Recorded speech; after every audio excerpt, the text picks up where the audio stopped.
Buenas noches, el Señor los bendiga. Voy a seguir con mi serie titulada El Apocalipsis capítulo por capítulo. Ahorita el capítulo 2 no es como envolvente en el sentido de que no es tan simbólico como el 1. Lo realmente interesante viene después del capítulo 4, cuando la iglesia desaparece de la tierra, que se empiezan a soltar cosas como quiénes son los 144,000 sellados, quién es el león de Judá, quién es la bestia de 7 cabezas, el dragón de 7 cabezas y 10 cuernos, la bestia que surge del abismo, la otra bestia, el falso profeta, el que viste como cordero y tiene voz de dragón, quiénes son los ángeles, los 4 ángeles que están amarrados en el río Éufrates para la gran batalla del Armagedón, porque el río Éufrates a hoy, 13 de noviembre del 2025, el río Éufrates se está secando porque se va a cumplir una profecía, porque ahí hay unos espíritus que están preparados para la gran batalla que van a atacar a Israel. Por eso ahorita todos los medios se están levantando contra Israel. Todo ya está profetizado aquí en la revelación dada al apóstol Juan por parte de Jesucristo de lo que habría de pasar en el último tiempo, y voy a seguir con el segundo capítulo.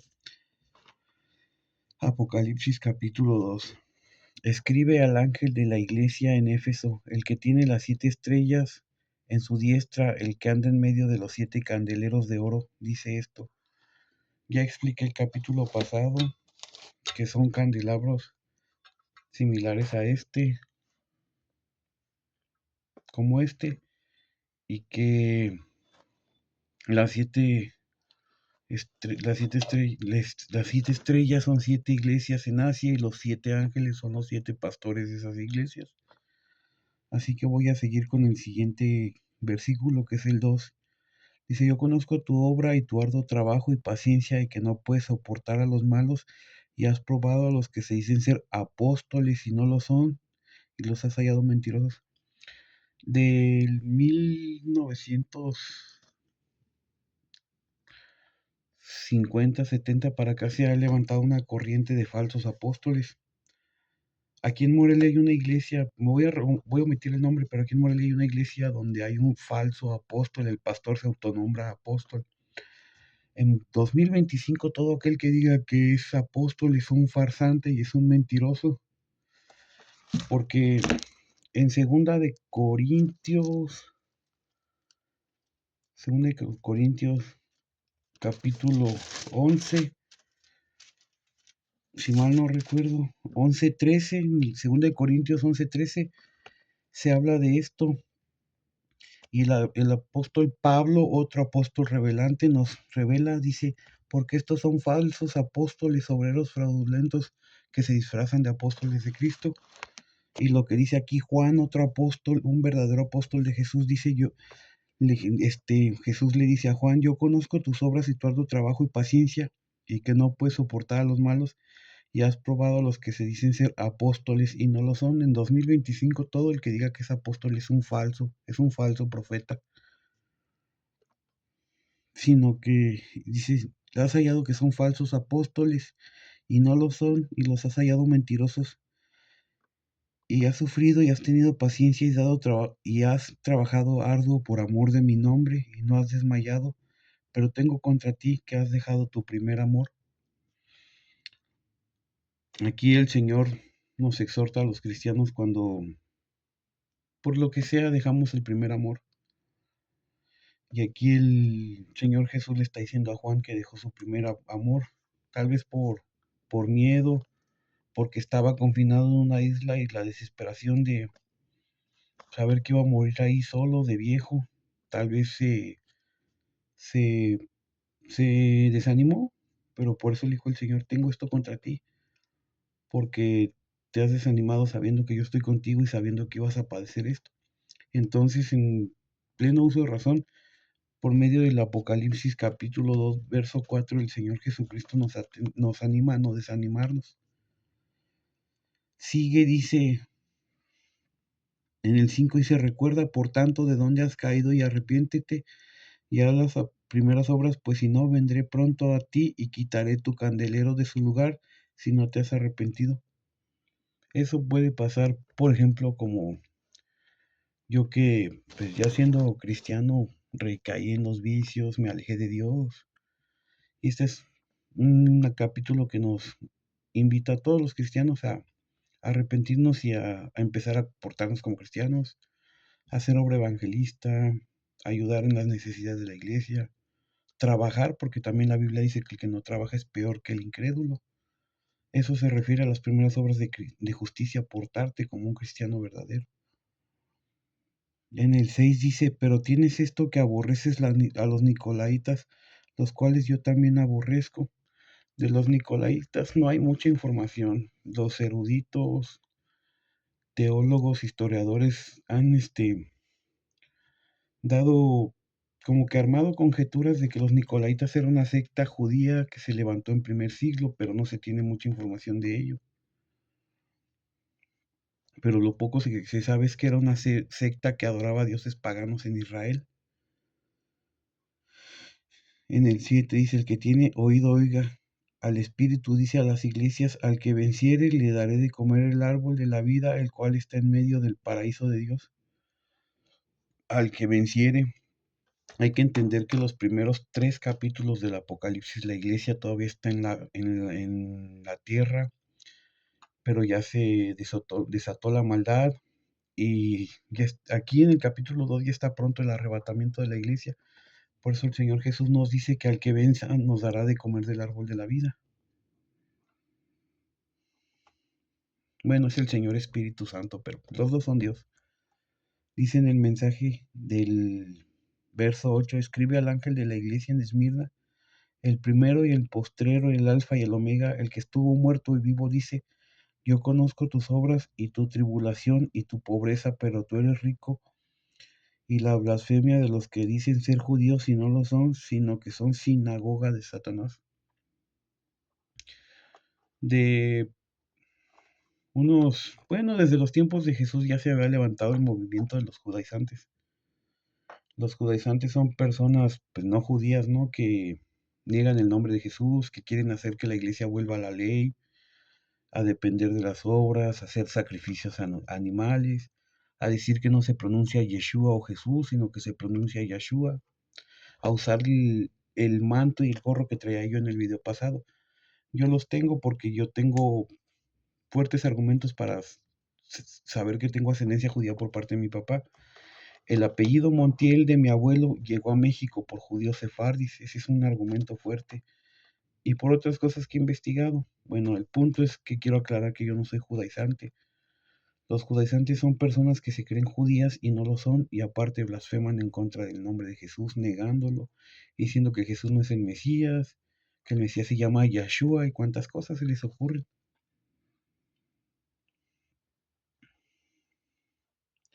Por eso dice, yo conozco tus obras y tu tribulación y tu pobreza, pero tú eres rico, y la blasfemia de los que se dicen ser judíos y no lo son, sino que son sinagoga de Satanás. O sea que el apóstol Juan no soportaba a los prosélitos de aquel tiempo que vendrían siendo judaizantes, gente que no era judía de sangre y era conversa al judío, y aparte no creyeron en que Jesús era el Mesías.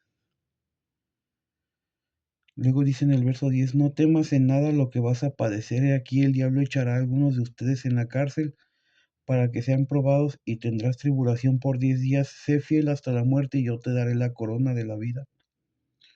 Cuando le dice el Señor Jesús a Juan que algunos de los apóstoles serían echados a la cárcel, él ya estaba en la cárcel, en confinamiento solitario, aislado del mundo en una isla que se llama Patmos. Ya lo había explicado el capítulo pasado.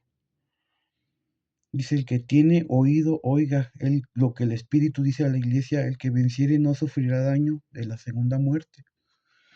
La segunda muerte es algo que pasa después de un humano se muere y según este libro, la Biblia, va al cielo o al infierno.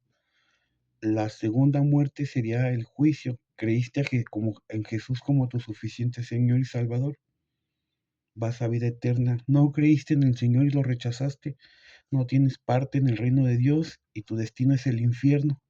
Esa es la segunda muerte, la separa, como lo dice el pastor Leonardo, la total separación de Dios y en el castigo eterno que es el infierno y después del infierno al lago de fuego que es un castigo más fuerte eternamente que más adelante voy a desglosar en los capítulos de adelante. Dice el verso 12. Escribió al ángel de la iglesia en Pérgamo, el que tiene la espada aguda de dos filos, dice esto, la espada de dos filos, la bendita palabra. Yo conozco tus obras y dónde moras, donde está el trono de Satanás, pero retienes mi nombre y no has negado mi fe, ni aun en los días de que Antipas, mi testigo fiel, fue muerto entre ustedes donde mora Satanás. Pues Antipas fue un seguidor de Jesús que fue muerto en los primeros siglos de la iglesia primitiva. Y cuando dice que moramos donde está el trono de Satanás, es porque moramos en la tierra. Cuando Adán cae y es engañado por Satanás al comer del árbol del conocimiento de lo bueno y lo malo, le da la autoridad sobre toda la humanidad a Satanás. Por eso Satanás, cuando Jesús sale del ayuno de 40 días del desierto y se lo encuentra, que lo lleva a un monte alto, le dice, todo esto te daré si postrado tú me adoras. ¿Por qué? Porque todo el mundo entero le pertenece a Satanás. La humanidad como tal, porque a Adán caer le entregó toda la autoridad de ser señor de la humanidad y la única manera de salir de eso es creyendo en Jesús como suficiente Señor y Salvador y siguiéndole, porque este mundo tiene fin junto con Satanás. Por eso Dios nos promete cielos nuevos y nueva tierra desde Isaías hasta Apocalipsis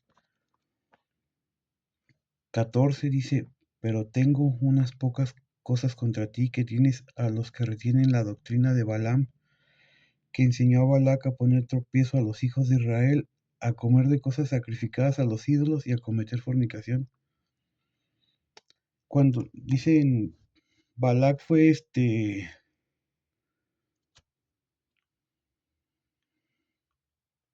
Balaam y era alguien que quería maldecir a Israel en el Nuevo Testamento y un ángel y un ángel no me acuerdo bien, pero Balama, Balaco, Balaca, Balam mandaban a uno mandaba al otro a maldecir a Israel y cuando lo quería maldecir, de su boca salía bendición, hasta que Dios hizo hablar a su mula y le dijo que no maldijera a Israel.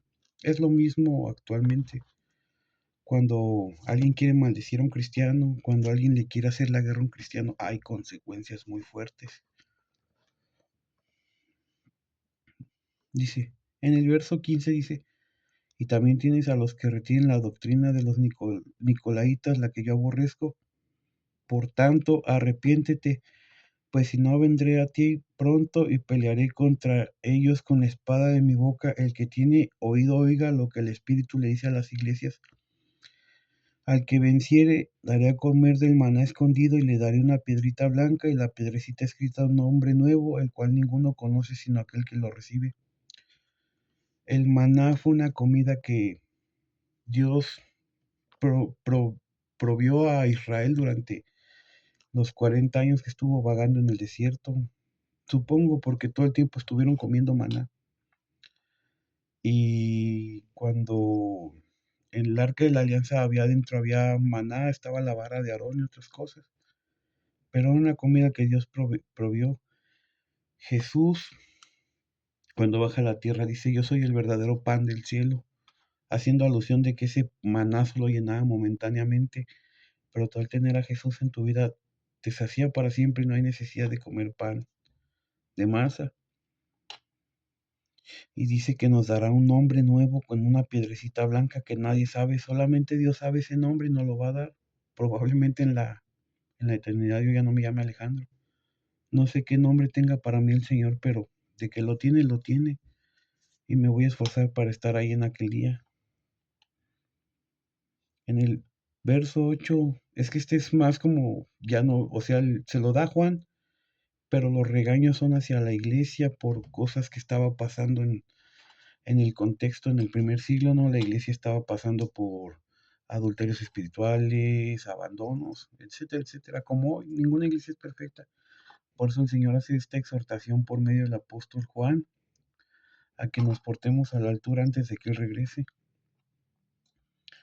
Verso 18 dice, escribe al ángel en la iglesia en Tiatira, el Hijo de Dios, el que tiene ojos como llama de fuego y pies semejantes al bronce bruñido, dice esto, yo conozco tu obra y tu amor y fe y servicio y tu paciencia y que tus obras postreras son mayores que las primeras, pero tengo unas pocas cosas contra ti, que toleras a esa mujer Jezabel, que se dice profetiza y enseña a seducir a mis siervos a fornicar, que a comer cosas sacrificadas a los ídolos. En los tiempos de los reyes de Acab, en los reyes de Israel, había un rey que se llamaba Acab, que en pocas palabras era mandilón, y su esposa era una bruja, falsa profetisa, que no era judía, no era del pueblo de Israel, y adoraba a dioses falsos. Y ella puso tropiezo a los hijos de Israel, y dice el relato bíblico que tanto Balac como Jezabel cayeron muertos, y en cuanto cayeron muertos fueron a tirar sus cuerpos afuera de Jerusalén. Eso fue hace mucho tiempo, ¿no? Más de 2000 años, y el perro todavía no era un animal doméstico y que perros salvajes se comieron sus cadáveres. Por eso dice aquí que da a entender que el Señor aborrece a Jezabel y a su doctrina. 22 dice, aquí yo arrojo en cama y en gran tribulación a los que con ella adulteren, si no se arrepienten de las obras de ella. Es decir, a los cristianos que no están alineados a la voluntad de Dios. Dice, y a sus hijos heriré de muerte, y todas las iglesias sabrán que yo soy el que escudriña la mente y el corazón, y yo les daré a cada uno según sus obras. Aquí en el verso 23 usa la palabra yo soy. Y cuando el Señor se presenta a Moisés en la zarza ardiendo, en el capítulo 3, versículo 14, le dice el Señor a Moisés, cuando lo manda con los israelitas a Egipto a decirles que Él es el libertador, Moisés le dice en en el verso 13 del capítulo 3 de Éxodo, le dice, dijo Moisés a Dios, he aquí, yo llego a los hijos de Israel y les digo, el Dios de sus padres me ha enviado a ustedes, y ellos me preguntan cuál es su nombre, ¿qué responderé? Y respondió Dios a Moisés, yo soy el que soy. Así dirás a los hijos de Israel, yo soy, el yo soy me envía a ustedes, que la traducción más correcta es Asher, Eye, Asher. Son palabras hebreas, Asher, Eye, Asher, seré el que seré, pero lo traducen como yo soy. Por eso Jesús cada rato le decía a los fariseos, yo soy el pan del cielo, yo soy la ley de Moisés, yo soy la resurrección en la vida. Diciendo Jesús, diciendo yo soy Dios hecho carne.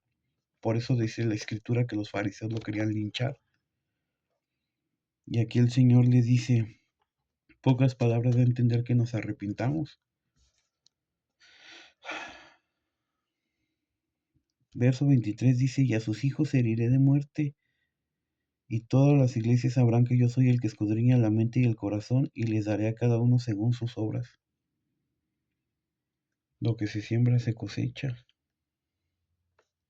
Dice, pero a ustedes y a los demás que están en Tiatira, en cuanto no tienen esta doctrina y no han conocido que ellos llaman a las profundidades de Satanás, yo les digo, no les impondré otra carga, pero lo que tienen reténlo hasta que yo venga. Al que venza y guarde mis obras hasta el final, yo le daré autoridad sobre las naciones. En el capítulo pasado, en el capítulo 1 de Apocalipsis, versículos 5 y 6, mencioné que dice que seremos un reino sacerdotal. Entonces aquí dice que el que venza hasta que el Señor vuelva nos dará autoridad sobre naciones. ¿Cuáles naciones va a haber después de que el Señor reconstruya los cielos y la tierra? El Señor cuando creó a Adán y a Eva quería que fuéramos eternos, que el hombre se reprodujera y fuera feliz sin el pecado de la muerte y la enfermedad y todo eso. Entonces yo creo que los que lleguemos a la presencia del Señor, a la vida eterna, pues obviamente va a volver a haber bodas, En los nuevos cielos y nueva tierra va a haber casamientos, va a haber familias, pero sin la muerte y sin el pecado, y se van a hacer naciones. Se va a volver a expandir la humanidad sin muerte, ni dolor, ni pecado, y es donde nos dará autoridades sobre naciones como, no sé, líderes encargados como un mayordomo, el dueño le encarga todos sus bienes, algo similar. Dice 27, y aquí nos está hablando a nosotros, dice, al que venciere y guarde mis obras hasta el final, yo le daré autoridad sobre las naciones y las regiré con vara de hierro y serán quebrados como vasos de alfarero, como yo también le he recibido de mi Padre, y le daré la estrella de la mañana al que tiene oído, oiga lo que el Espíritu dice a las iglesias. La estrella de la mañana era Satanás, Lucifer, Luzbel, el diablo, el querubín protector, la mano derecha de Dios, un ángel. Un querubín es un grado de arcángel más alto que el ángel normal, o el arcángel, el querubín era un grado más alto que incluso que el arcángel Miguel, pero cuando se reveló perdió ese título y ahora Jesús lo tiene. En Apocalipsis 22 dice, ay, no más adelante lo voy a ver, pero en Apocalipsis 22 Jesús dice, yo soy la raíz de David y la brillante estrella de la mañana. Por eso dice que a los que venzamos y seamos fieles, Él nos dará la estrella de la mañana. El que tiene oído, oiga lo que el Espíritu dice a las iglesias. Pues el capítulo 2 de Apocalipsis no es así como que muy teológico, con mucho simbolismo. Son más como exhortaciones a la iglesia, a todos, habla del contexto histórico, habla de que el Señor Jesús le dio el mensaje a Juan para las 7 iglesias de Asia, a los 7 pastores. Ese fue el contexto histórico.